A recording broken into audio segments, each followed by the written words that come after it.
আসসালামু আলাইকুম। আপনাদের সাথে আছি আমি সজীব হোসেন। আজ আপনাদের সাথে সিএস রেকর্ডের বিষয় নিয়ে আলোচনা করব। কারণ আপনারা জানেন রেকর্ড খুবই গুরুত্বপূর্ণ একটা জিনিস। সেই সিএস রেকর্ডের বিষয় নিয়ে আলোচনা করব। এটা আপনারা একটু মনোযোগ সহকারে শুনবেন। সর্বোচ্চ 1 মিনিটের মতো আপনাদের সাথে আলোচনা করব।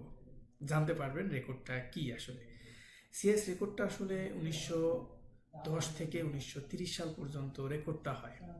সিএস রেকর্ডটা জমিদার প্রথা যখন ছিল তখন জমিদারদেরকে উপরের পার্টে নাম মালিকানা দিত, আর নিচের একটা পার্টে কৃষক থাকতো, জোত মালিক। এই সিএস রেকর্ডটা কিন্তু প্রচুর পরিমাণে সঠিক একটা সুন্দর রেকর্ড, কারণ এতে একটুও ভুল নাই, মানে ভুল নাই বললেই চলে। অন্যান্য রেকর্ডগুলোতে কিন্তু মানে বিভিন্ন সময় ভুল থাকে, অনেক ভুল থাকে। সেই বিষয় নিয়ে আমরা পরবর্তী টপিকে আলোচনা করব। আজ আমরা সিএস নিয়ে আলোচনা করতেছি। এটা কিন্তু ব্রিটিশ আমলের তৈরি রেকর্ড। এই রেকর্ডটা কিন্তু ভুল নাই। পাশাপাশি আপনি প্রাচীন রেকর্ড বলতে যাই বোঝেন সেটাই কিন্তু সিএস রেকর্ড।